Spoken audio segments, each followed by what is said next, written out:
I guess we're live. How's it going, guys? Dom here with Dom's Vlogs, and today I did it. The top 10 worst Martin Mystery episodes. Now, Martin Mystery is still, like, a pretty decent show. It's not the best show, but it certainly was a decent one. But these episodes show how much it took to make us even pissed off. And these are 10 episodes that got me so mad that even the word Martin Mystery did not fly quite into the mystery par. So, here are the top 10 worst Martin Mystery episodes. So coming in at number 10 is Attack of the Evil Roommate. Now, if you're thinking Attack of the Evil Roommate, you're thinking, well, an evil roommate. If it's an alien, maybe a ghost, maybe of Torrington. But no, it's just that little twin statue called the Gemini the Twins, which basically, when you break the statue, it makes replicas of the person that you basically, made. And basically you wished for something kind of like this. So Diana wished that he would basically wish that there were two of her. One that could make it to class, while the other, bottles up with Martin's behavior. Funny thing is, it didn't turn out right, and she broke the statue into 10 different pieces. So, in total, it's 10 different clones. So, they basically had to go find the statues and stuff to, stop the evil clones. And these clones, I mean, the only creepy thing is the eyes and the glow and stuff, and the fact that they actually look like Diana, but more superior. But when they turn into the monsters with the Buffy design, the claws and the laser eyes and stuff, it's not very good. It's not even, like, remotely good. I mean, the reason why this one's number 10 is because, well, there's been a little bit of creepy imagery, and the kind of history behind the thing is not half bad. Plus, it also has probably one of the things that Diana wanted. Diana wanted something done, She wanted something done. She wanted just for it to happen. She doesn't want to get all frustrated. She doesn't want to lose her schedule. That's why I feel bad for Diana a little bit, even though she definitely is a very big hypocritical. Oh boy, we're going to get to that when we get to that. But yeah, I mean, Attack of the Evil Roommate was a little dull on its, history and even by its title. Number 9. And this is an episode after Attack of the Evil Roommate. It's Web of the Spider Creature. Okay, so Indiana Jones goes, I hate snakes, Jacques. I hate them. You know what I would say? I hate spiders, Jacques. I hate them. And guess what? I do hate spiders. Badly. I can't even go near one without killing it. So, Wrath of the Spider Creature is about a revenged, science teacher. I forgot the name of this guy, but he basically worked at Torrington, but he was fired from his duties because there was an experiment that most of his colleagues said could not been done. Well, he did it. And it's basically a human spider hybrid. He used a spider that basically had the stickiest webs. And although the spider creature actually looks kind of menacing, it looks more promising of a dangerous spider creature, it doesn't look quite as fluently scary that much, and the webs look more yellow than they do white. And that's kind of how it is, but there's been a lot of creepy imagery. It shows Diana's funny parts, her not liking spiders. It even shows Java's little side of things, It's kind of one of those episodes that I just say, ugh, it's not as good. And even using Mom, again, that's called her, but she changed her code name to Miss Olivia Moore for the teacher thing. But oh my god, she has a journal that, okay, so most books can be maybe this big or maybe this big for small size. No, her textbooks are literally up to here, and you have to and she says review pages 1 to 70, and you're being quizzed on. Okay, let's think about it here. Pages 1 through 70 tomorrow. That means you barely get enough sleep. You barely get enough time to rest your brain. that literally has problems for even all of us. But the creepiest thing about this, like, I wouldn't say creepy, but the only thing that I would say creepy is just the spider thing, but that's it. There's nothing else disturbing. I mean, hell, this is not an Indiana Jones adventure, so yeah, Web of the Spider Creature is not scary. You can tell most of this stuff is season 3. Now this one's the last one. Number 8 is the last episodes of Martin Mystery, called It's Alive, Part 1 and 2. This one is a very strange but also very stressing episode to end the series. It starts off with Martin basically, winning a test score, which is impossible for his history classes because really he barely has any history that he looks at. He probably doesn't look at World War I, World War II, and even the Cold War, the Revolutionary War. Hell, I do my research pretty decently. I'm not the best at it, but decent. I mean, I could probably tell you most research on jolts, and I'll tell you, I never had this jolt, and this is not mine. But this is a strange one. So after Diana basically with her, I don't even know what they call those little script things. It shows the performance of them being an agent, shows videos of them. Martin scored pretty well on it, but Diana scored very badly, which got her upset. So she started to work with something called the CILA, I think, or COLA, or CAO. Okay, we'll just call it the creepiest CIA thing. Okay, it's kind of like another version of the Center, but except it has way better technology for catching creatures this crazy, and it runs by a woman that I forgot her name again, even after I've seen the episode today. But she used to be a Center agent, but since she had a bad score, she was fired. Kind of like Dr. Green in that other episode where Java actually had his DNA into a super enhanced level thanks to this thing, but since he was doing unauthorized experiments before this, he was fired. This one got fired just because of a low test score. Martin scores D's, and he scored a 106 in It Came from the Gateway Part 2 and Part 1. How is that fucking possible? I don't know, but it's gotta be the stupidest episode I've ever heard of. It's just stupid. Not only that, this girl cares more about her hair than she does her own job. Probably that's why. Not only that, she even has problems with that. Even like the whole little mainframe stuff is a supercomputer. It's just a supercomputer that basically is like the supercomputer from Invader Zim, except way less intelligent and way more stupid.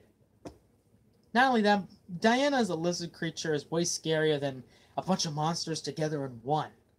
Not only that, the U-Watch was destroyed, so Martin couldn't barely use it. And guess what? The reason why his test score was lower was because he couldn't use his U-Watch. I know, in my own personal standpoint, when I see a wrestler in WWE, I see them by their own cunning arts and stuff of fighting.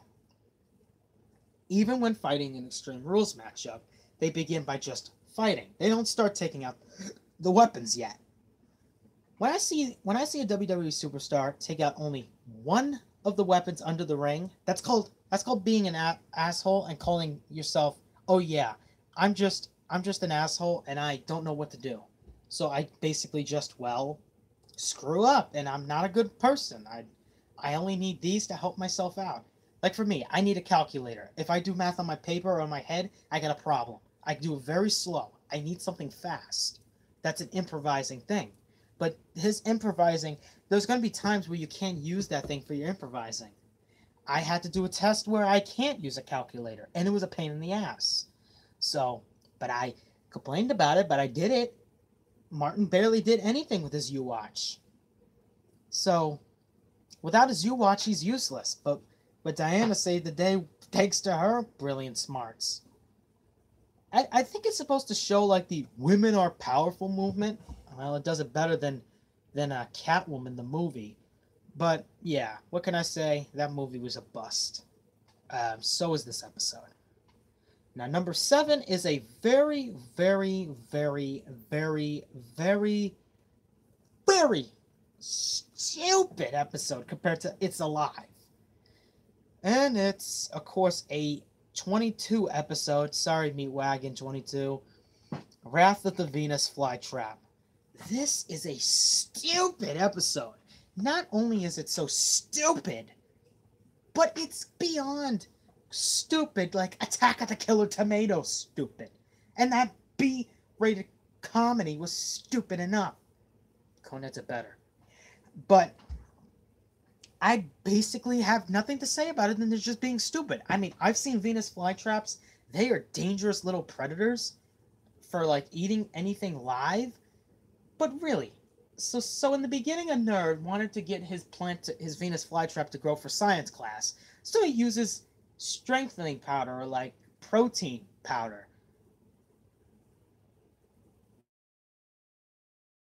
I thought a plant needed seeds, water, and dirt, and sunlight. That's it.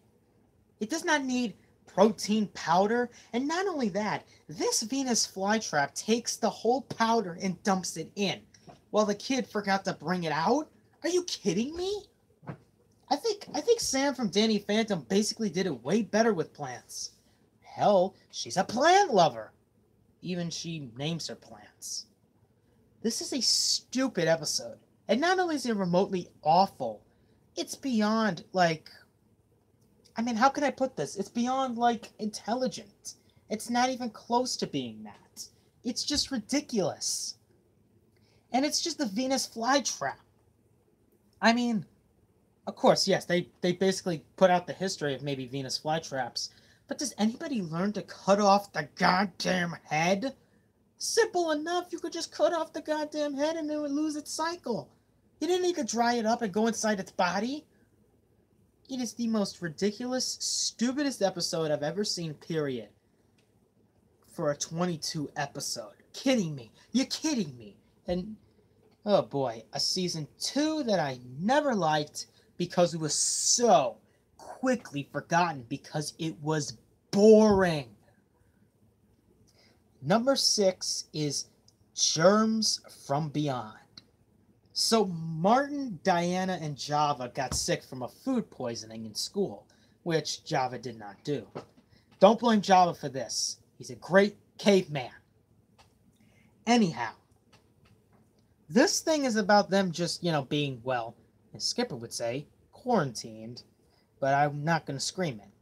But the boogeyman escapes. Yeah, that's right. The man from the first ever episode of Martin Mystery came out of his cell, and he was being caught by the others.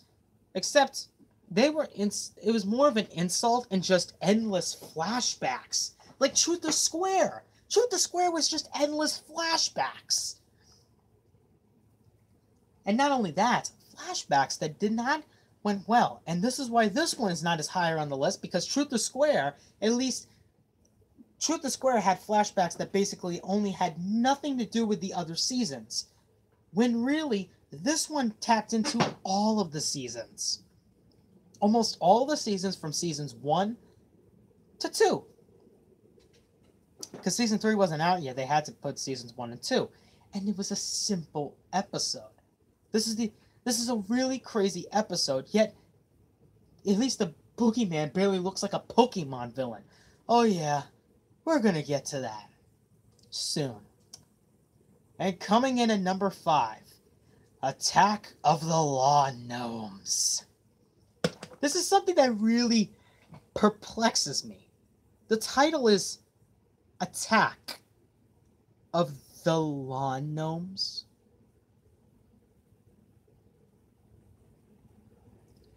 Remember the lawn gnomes that you have on your front porch? Just imagine some teens taking one that is a pirate.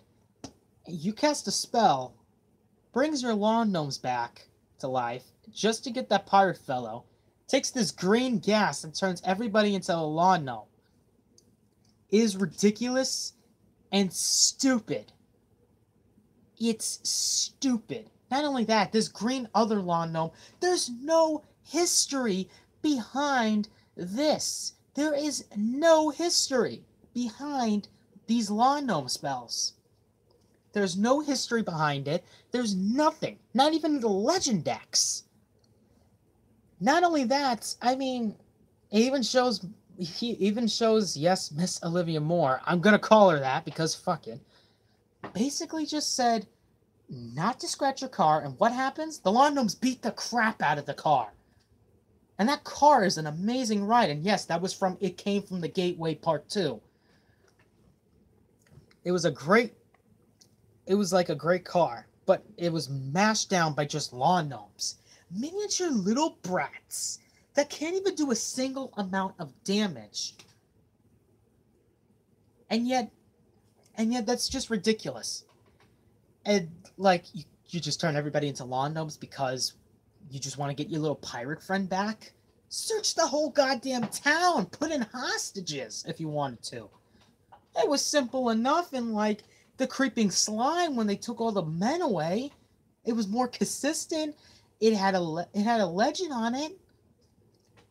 This was stupid of an episode. Season 3. I've never liked this season. And of course we go on to number 4. The Warlock Returns. There was a warlock called Morkan that basically had his own magic used against him where he was trapped in a well. Trapped in a well by using his own magic against him. Okay, I can understand that in Disney's Halloween Town, and you better not make fun of Halloween Town, it's my favorite for Halloween. But how on earth can you have a warlock, an all-powerful warlock with strength, maybe a little bit of smartness, that can literally just use... I mean, let's think about it here. He levitates, he teleports, hell, he literally and figuratively flies with no legs. So the settlers have to use his staff to, like, put him in the well?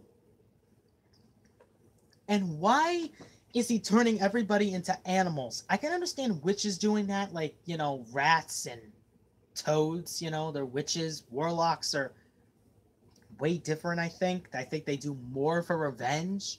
But it's just ridiculously stupid. I don't understand. That's just ridiculous. And for something called The Warlock Returns, I'm not very good at it. Oh boy. This is my only season 1 that I found so anger-inducing that I had to put it on this list.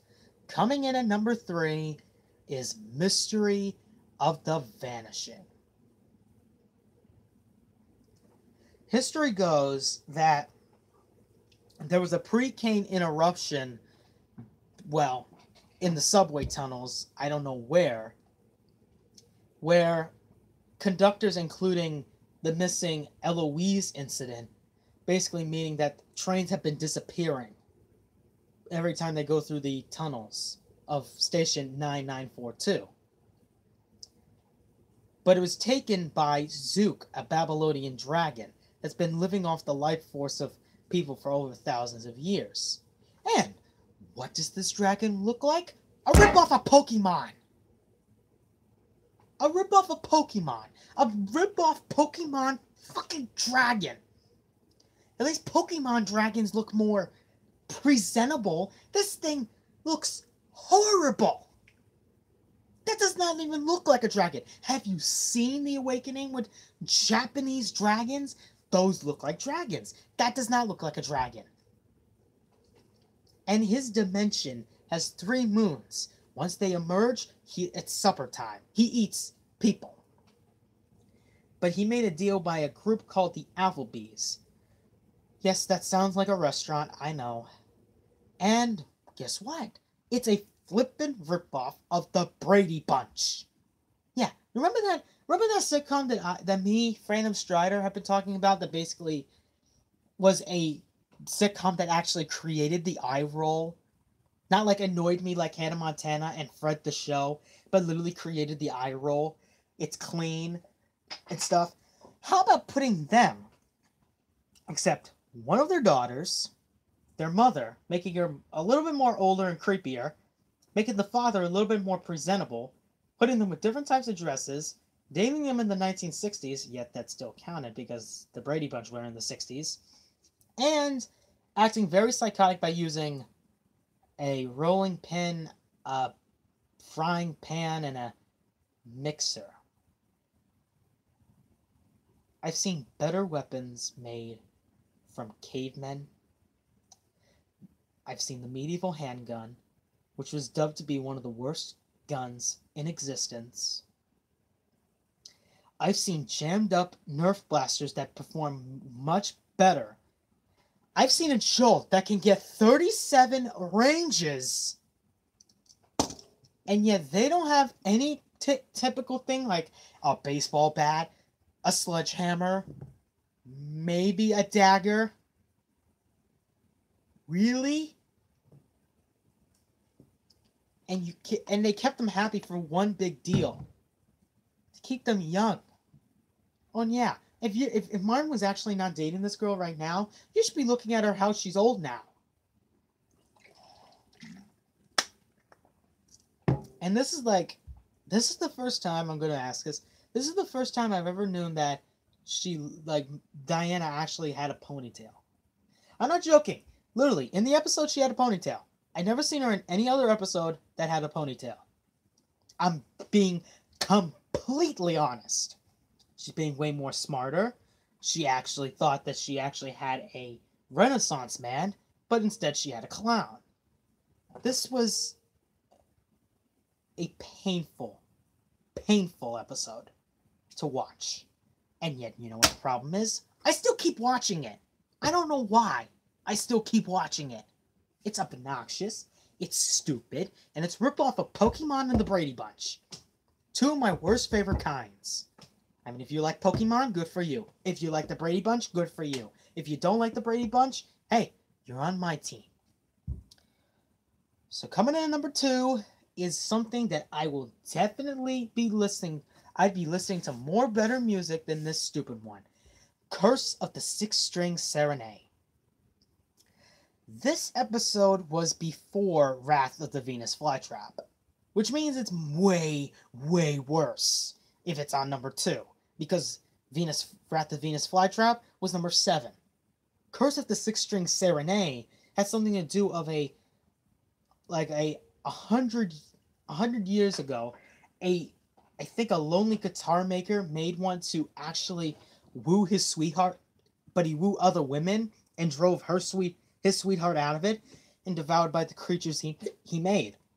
And what type of creatures he made? A pink 1970s hippie style fairies.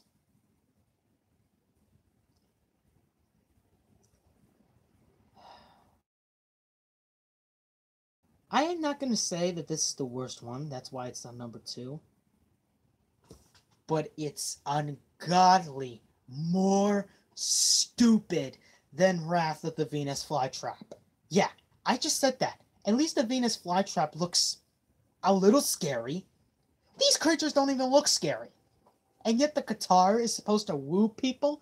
Put them at hypnotizing. Don't turn them into monsters. Don't turn them into something so pink and colorful. Have you seen the Boogeyman? Have you seen the werewolves in Mark of the Shapeshifter? Have you seen the witches from Nightmare in the Coven and Curse of the Necklace? Have you seen Gastromo from Beast from Within? Have you seen Terror from the Sky by the Acid Queen? My God! That was an obnoxious, most unreliable, most annoying thing I've ever seen. And just like Java here, instead of me actually going caveman on these women for every time I'm hearing, I love Martin. Oh, I love Martin. Oh, Martin's the sexiest man ever. Oh, I'd rather go on bed with him and do it. I'm gonna go full on zombie mode because I just injected myself with an experimental thing that the reanimator had in the movie. So I'm part dead, part alive. Yeah, that's right. Part dead, part alive. I'm zombie again, so you're gonna be seeing Toxic North for soon, man. This is the stupidest episode I've ever seen for an old guitar, yet it had a very good history on it. Yet you put these things, you put these creatures that look like little fairy flies from Tinkerbell. Really? You're not Disney, you're not Nickelodeon, and you're so goddamn not anime. You're a Canadian product. Do your Canadian products better. And by the way, Canada, just for you guys to know, even though you look like a nice country, you basically speak different languages, cut off that fucking law. Yeah, I know what I'm talking about. A fucking law where all people have to make cartoons, no matter how horrible they are. How is that a fucking law to your country? Well, a disaster to your country because you start Caillou, Donkey Kong Country, Bad Dog, Mega Babies, Angela Anaconda, Johnny Test, My Life Me, Day My Butt Went Psycho, Rocket Monkeys, and Looped, Totally Spies, Wayside, and of course, Martin Mystery. What else can I say? At least I liked Wayside and Martin Mystery, but the rest of your others? They're garbage. They're garbage, so fuck you, fuck you, fuck you. So, we're on to number 1, and this is by far the most insane thing I've ever seen, period. This is the stupidest episode that I have a lot of problems with, that I'm going to go through bullet point after bullet point after bullet point. So, coming in at number 1 on our list of the top 10 worst Martin Mystery episodes, it's Rise of the Sea Mutants.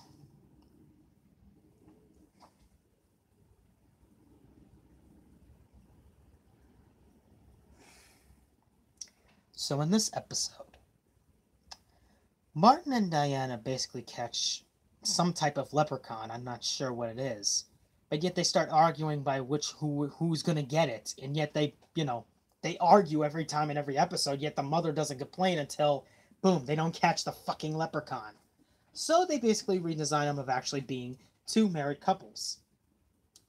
Their brother and sister, they don't need a baby. Not only that, this baby is obnoxious. It cries, it giggles, it's got the worst, stupidest smile, and yet you shut it up by saying quiet or giving it a baby milk. Are you for real? Are you for real? I've seen better things done with parenting than anything else from Danny Phantom. And hell, that was a sack full of beans and a burrito that smells. I've seen it. It's way better. It's less obnoxious. And plus, it's Nickelodeon. And that's still the better adaptation, by the way. Martin Mystery ain't. The other part. It is so obnoxious that it's called Rise of the Sea Mutants. Okay, so it's basically a bunch of sea creatures. Okay, is there any legend behind them? No, it's just a bunch of like toxic waste that was dumped in the water, and when you put in these eggs, they make them big and creatures, and they basically they wanted to make the humans as pets. I'm gonna need a drink. I need a...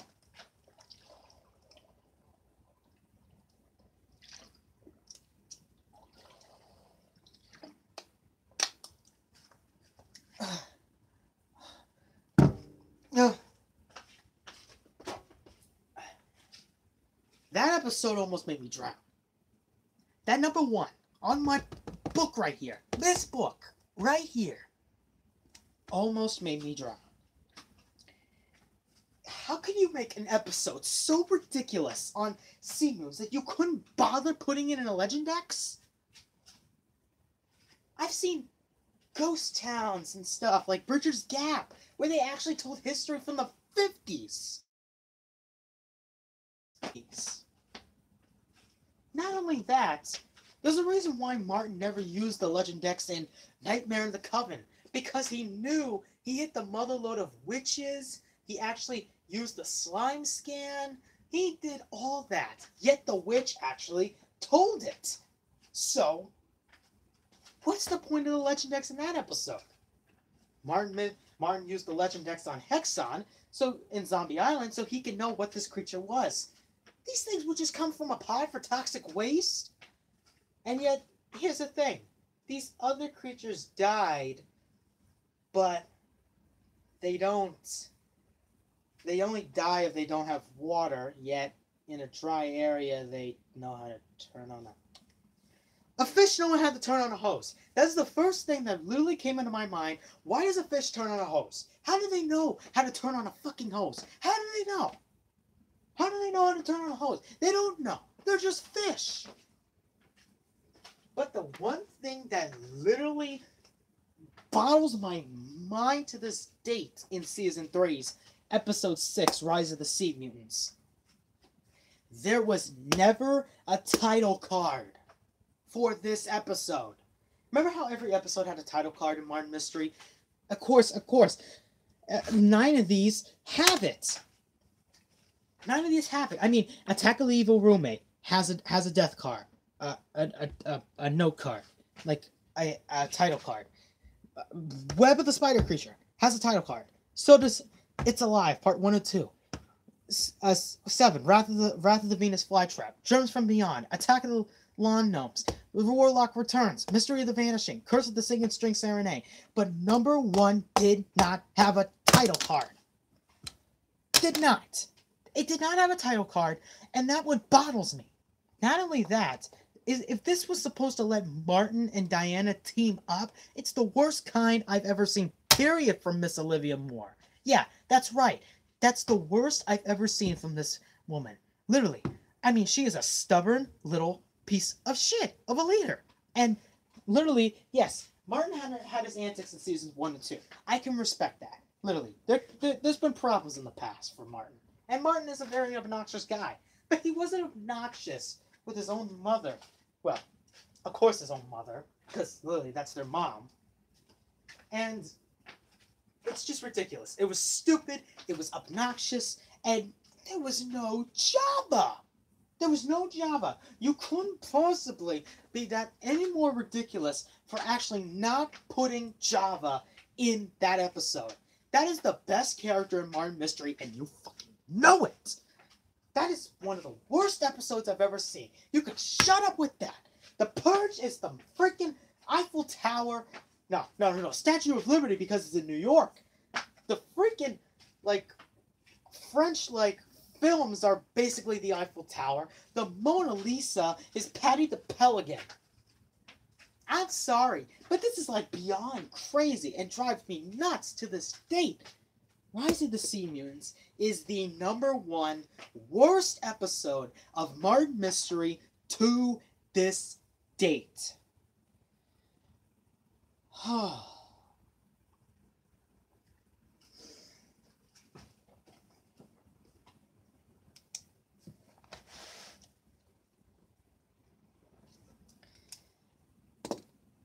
But does that really make Martin Mystery bad?